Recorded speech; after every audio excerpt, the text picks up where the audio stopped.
വിദ്യാഭ്യാസം പറഞ്ഞ് പള്ളി പൊട്ടി താക്കോല് മാനേരെ ഏൽപ്പിച്ചു. പിന്നെ തുറക്കാൻ പറ്റില്ല. പിന്നെ നമ്മൾ തുറക്കാൻ പോകുമ്പോഴൊക്കെ ഒരു ബഹളം. ഇപ്പൊ സാമൂഹ്യമായി ഒരു പ്രശ്നം ഉണ്ടാക്കണ്ടെന്ന് വെച്ചാൽ ഇപ്പോഴും എന്നോട് പോലീസുകാർ പറഞ്ഞു, തിരുമേനി ആ ജനലൊക്കെ പൊളിഞ്ഞായിരിക്കുന്നു, അതൊക്കെ അങ്ങ് റിപ്പയർ ചെയ്യുന്നു പറഞ്ഞു. ഞാൻ റിപ്പയർ ചെയ്യാതെ തീർച്ചയാണ്. കുറെ പേര് പൂവും മകളും നോക്കുകയും ചെയ്യും. അപ്പോഴത്തെ ഈ ചാനലുകാരെല്ലാം കൂടി വരും. അപ്പോൾ ലോ മുഴുവനും ഇത് പിന്നെയും പ്രശ്നം. അപ്പൊ ഞാനും പറയും, അടങ്ങിയിരുന്നെടുത്ത് ആ മത്താൻ കിടന്ന് കുഴപ്പമുണ്ടാക്കുന്നത്. അതുകൊണ്ടാണ് ഇട്ടേക്കുന്നത്. ഞാൻ സമാധാനത്തോടെ കഴിയാൻ പറ്റും. അത് മാത്രമേ ഉള്ളൂ ഉദ്ദേശം. അതിന്റെ ഉടമസ്ഥൻ ഞാൻ തന്നെയാണ്. അത് പിന്നെ എന്നോട് തുറക്കാൻ പറയില്ലല്ലോ. കളക്ടർ ഉണ്ടായിരുന്നു, കോടതി നിയമിച്ച കമ്മീഷൻ ഉണ്ടായിരുന്നു, പിന്നെ പോലീസ് SP ഉണ്ടായിരുന്നു. തുറക്കുമ്പോൾ അടയ്ക്കുമ്പോൾ കളക്ടർക്ക് സുഖമില്ലായിരുന്നു. അത് കാരണം IG വിൽസൺ പോൾ ഉണ്ടായിരുന്നു. അവരെല്ലാം സ്ഥാനത്ത് വെച്ച ഈ കമ്മീഷൻ്റെ ഒക്കെ പോയിട്ട് ഞാൻ താക്കോലുകൊണ്ട് പോന്നു. ഞാനെന്ന് പറയുമ്പോൾ ഞാനത് സൂക്ഷിക്കുന്നത് എൻ്റെ മാനേജറില്ലേ കൊടുക്കുന്നത്. ഞാൻ പൂട്ടി ഒഫീഷ്യലായിട്ട് താക്കോൽ കൊടുത്തു. കാരണം എപ്പോഴും തുറക്കുന്ന മാനേജര. പക്ഷെ ഇത് ഒഫീഷ്യൽ എന്ന നിലയ്ക്ക് മാത്രമേ ഞാൻ ക്ലീൻ ചെയ്തു. ക്ലീൻ ചെയ്തപ്പോൾ അങ്ങനെ തന്നെയാണ്. പിന്നെ വേറൊരു രസകരമായ വസ്തുത, അത് അരമനയുടെ ചാപ്പലാണെന്ന് പറയണമെങ്കിൽ മെത്രാപ്പൊലീത്തയുടെ ചാപ്പലാന്ന് പറയാൻ തെളിവ് ഓടിയിട്ടുണ്ട് ഇപ്പോഴും. അത് ഞാൻ അവരെ കാണിച്ചു കൊടുത്തു. നമ്മുടെ പള്ളികളിൽ എവിടെയെങ്കിലും മൂറോൻ ഇരിക്കുന്ന എങ്ങനെ അവർ കൊച്ചു കുപ്പിക്കാത്തല്ലേ, അവിടെ വലിയ ജാർ 10-20 5-8 ഇരിപ്പുണ്ട്. അതിനകത്തും ഇതിന്റെ മിച്ചം ഇരിപ്പുണ്ട്. മെത്രാപ്പൊലീത്തയുടെ പള്ളിയാണ്, അൽമാര് നിറച്ചിരിപ്പുണ്ട്. അതാണ് എന്റെ ചാപ്പലാന്നുള്ള ഏറ്റവും വലിയ തെളിവ്. എന്റെ ഞാൻ ഉദ്ദേശിക്കുന്നത് എന്റെ വ്യക്തി എന്ന നിലയ്ക്കെന്നുള്ളതല്ല, എന്റെ സഭ എന്നെ ഏൽപ്പിച്ച മെത്രാപ്പൊലീത്ത എന്ന നിലയിൽ എനിക്ക് കൈ കിട്ടിയ അവകാശം എന്റെ സഭയ്ക്ക് വേണ്ടി എന്നെ ഏൽപ്പിച്ച. അല്ലാതെ എന്റെ എന്ന് പറയുമ്പോൾ ഞാനൊരു വേറൊരു ചിന്തിക്കാനായിട്ട് എടുക്കില്ല. എന്റെ സഭ എന്നെ ഏൽപ്പിച്ചത് വെച്ച് വരുമ്പോൾ എനിക്ക് കിട്ടത് എന്റേതാണ്. അതിന്റെ തെളിവല്ലേ. ദൈവത്തിന്റെ അനുഗ്രഹത്താലും അനേകരുടെ പരിശ്രമത്താലും ഈ പ്രാവശ്യത്തെ പെരുന്നാൾ അനുഗ്രഹകരമായി തീരുവാനായിട്ട് സാധിച്ചു എന്നുള്ളത് തിരുമേനിയിൽ നിന്നും മറ്റുള്ളതായ വൃത്തങ്ങളിൽ നിന്നും ഞങ്ങൾ മനസ്സിലാക്കി.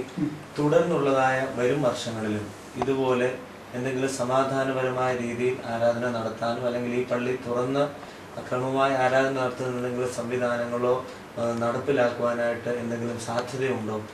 എന്റെ വിശുദ്ധരായ പരിശുദ്ധന്മാര്, പ്രത്യേകിച്ച് പരിമല തിരുമേനി ഇതുള്ള എല്ലാ വിശുദ്ധരും, ഒരാൾ തന്നെയല്ല, എല്ലാ വിശുദ്ധന്മാരോടും ഉള്ള അപേക്ഷ, അവരോട് എനിക്ക് വേണ്ടി മധ്യസ്ഥ പറയാൻ, സഭയ്ക്ക് വേണ്ടി മധ്യസ്ഥ പറയാൻ ഒക്കെ പറയുന്നൊരു കാര്യമേ ഉള്ളൂ.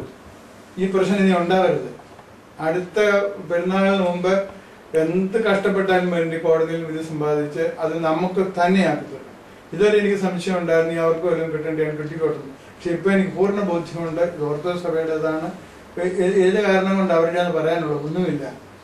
അതുകൊണ്ട് ഈ 365 ദിവസം ഇല്ല, ആ കഷ്ടി 360 ദിവസം വരാനുള്ള ദിവസങ്ങൾ കൊണ്ട് എന്റെ ദൈവത്തിന്റെ കൃപയുണ്ടെങ്കിൽ എല്ലാ ജനങ്ങളും പ്രാർത്ഥിച്ചു. ഓർത്തഡോക്സ് സഭയിലെ ജനങ്ങൾ പ്രാർത്ഥിച്ചാൽ ഈ വ്യാധി അടുത്ത വർഷം ഉണ്ടാവില്ല.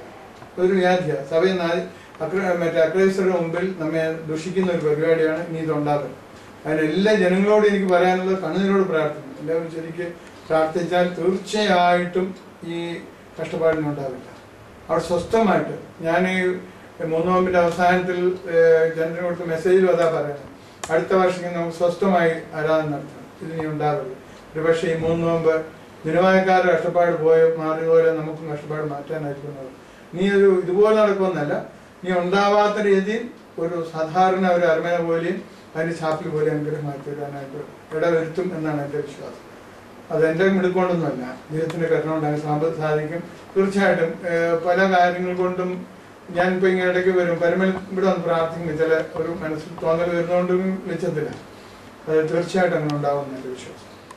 അങ്ങേ ഏൽപ്പിച്ചിരിക്കുന്നതായ ദൗത്യം ദൈവത്തിന്റെ കൃപയാൽ അങ്കമാലി ഭദ്രാസനത്തെ ഭംഗിയായി ഭരിക്കുവാൻ തക്കവണ്ണം അവിടുത്തെ ഇടയ ശുശ്രൂഷ ഭംഗിയായി നിർവഹിക്കുവാൻ തക്കവണ്ണം ദൈവം സഹായിച്ചു എന്നതിൽ ഞങ്ങൾ ഏറ്റവും സന്തോഷിക്കുന്നു. തുടർന്നുള്ളതായ വരും വർഷങ്ങളിൽ ഭദ്രാസനത്തിന്റെ ഉന്നതിക്ക് വേണ്ടി അദ്ദേഹം അവിടുന്ന് എന്തെങ്കിലും ചെയ്യുവാനായിട്ട് ആഗ്രഹിക്കുന്നുണ്ട്. അങ്കമാലി ഭദ്രാസനത്തിന്റെ ഒരു ഭദ്രാസന ദിനാഘോഷം അങ്കമാലിയിൽ ആലുവായിൽ നടത്തിയെന്ന് അറിയുന്നു. അതൊരു വലിയ വിജയമായിരുന്നു എന്ന് ഞങ്ങൾ മനസ്സിലാക്കുന്നു. അതുപോലെ ആളുകൾക്ക് ഒന്നിച്ചു വരുവാനും ഭദ്രാസനത്തിന്റെ ഉന്നതിക്ക് വേണ്ടി പ്രവർത്തിക്കുവാനും ഒക്കെ ഭാവിയിൽ എന്തെല്ലാം കർമ്മ പരിപാടികൾ അവിടുന്ന് ആവിഷ്കരിക്കുവാനായിട്ട് തീരുമാനിക്കുന്നുണ്ട് എന്നൊന്ന് വിശദീകരിച്ചാൽ നന്നായി. ഞങ്ങൾക്ക് ഇപ്പോഴത്തെ ഏറ്റവും വലിയ കുറവെന്ന് പറയുന്നത് പണത്തെക്കാൾ ഉപരി ഞങ്ങൾക്ക് വൈദികരുടെ കുറവാണ്. പ്രത്യേകിച്ച് ഒത്തിരി പ്രായമുള്ള വൈദികർ ഇപ്പം ഞങ്ങൾക്ക് കുറച്ച് വൈദികര സഭകളിലെ വിവിധ മേഖലയിൽ നിന്ന് സേവന സന്നദ്ധരായി കിട്ടിയിരുന്നെങ്കിൽ ഞങ്ങൾക്ക് നന്നായിരുന്നേ, പണത്തേക്കാൾ ഉപരി.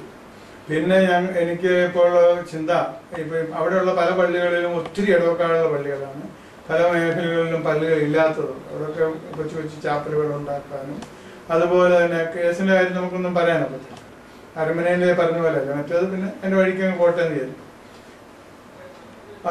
അതുപോലൊപ്പം തന്നെ കുറേയൊക്കെ സോഷ്യൽ ആക്ടിവിറ്റീസ് ചെയ്യണമെന്നുണ്ട്. പാവപ്പെട്ടവർക്ക് വീട് വെച്ച് കൊടുക്കുന്ന പരിപാടി തുടങ്ങിയിട്ടുണ്ട്.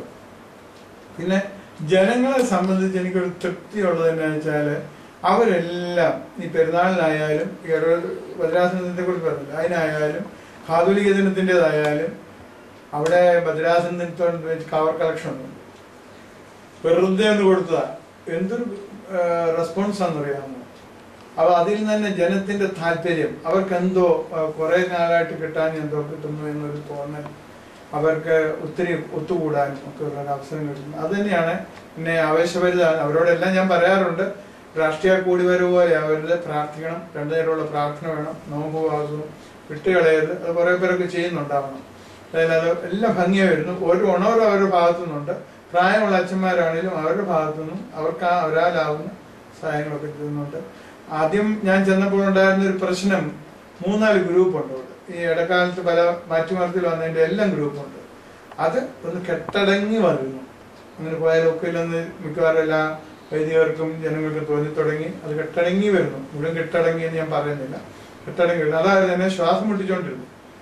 പത്രിസാരേക്കാൾ ശ്വാസം മുട്ടിച്ചതാണ്. പക്ഷെ ഇപ്പം അതൊന്നുമില്ല, അതിന്റെ പ്രശ്നവുമില്ല. അവർക്ക് ഞാൻ പറഞ്ഞാൽ വരണമെന്നും കൂടണമെന്നും ഒക്കെ തോന്നി തുടങ്ങി. അവരുടെ ഒരു കയത്താണ് ഉണ്ട്. പിന്നെ ഒത്തിരി കാര്യങ്ങൾ പലതും ചെയ്യാനുണ്ട്. പല കാര്യങ്ങളും പരസ്യമായി പറയാൻ പറ്റാത്തതായ പല കാര്യങ്ങളും പ്രവർത്തിക്കാനുണ്ട്. അവിടെ ഉദ്ദേശിക്കുന്നത് ആരെയും തല്ലാനും അടിക്കാനൊന്നും. എന്നോട് ഞാൻ ഈ തെക്കൻ പ്രദേശത്തൊക്കെ വരുമ്പോൾ പലരും ചോദിക്കും പെരുന്നാളിന് വരട്ടെ, അവർ ഒതുക്കണം. ഞാൻ പറയാറുണ്ട്, അതൊന്നും വേണ്ട, പ്രാർത്ഥിക്കാൻ വേണ്ടി വരും, വിരുന്ന് വന്നേച്ചാൽ മതി. ദൈവമുമ്പാകെ മറ്റേത് ശരിയാവില്ല. രണ്ടും കൂടെ നമുക്ക് കൊണ്ടുപോകാനൊക്കെ, തല്ലും പ്രാർത്ഥനയും കൂടെ കൊണ്ടുപോകാനൊക്കെ. പ്രാർത്ഥന മാത്രമല്ല, പ്രാർത്ഥനയുടെ ദൈവം വരാൻ വലിയ വൻകാര്യങ്ങൾ ചെയ്യും. അതിന് തെളിവാ ഇപ്പോഴത്തെ പെരുന്നാൾ നടന്ന എൻ്റെ അഹങ്കാരം കൊണ്ട് ഞാൻ പോയാലും നടക്കത്തില്ല. എനിക്ക് എന്താ ചെയ്യാൻ കഴിയും? ഒന്നും ചെയ്യാൻ പറ്റില്ല. എനിക്കല്ല, എൻ്റെ അച്ഛന്മാർക്ക് ഞാനൊക്കെ ഒന്നും ചെയ്യും. ദൈവം വരാൻ മുകളിൽ നിന്ന് അവിടുത്തെ കോടതിയിൽ നിന്നുള്ള തീരുമാനമാണ് വേണ്ടത്. ആ തീരുമാനത്തോടെ നമുക്ക് വീട്ടിൽ അതാണ് നമ്മെ നടത്തേണ്ടത്. അത് നടത്തുമെന്ന് വിചാരിക്കുകയും ചെയ്തു. ദൈവത്തിന്റെ കൃപയ്ക്കായിട്ട് യാചിക്കുകയും ചെയ്യുന്നു എന്നും എപ്പോഴും അതേ എനിക്ക് പറയാനുള്ളൂ എല്ലാവരോടും.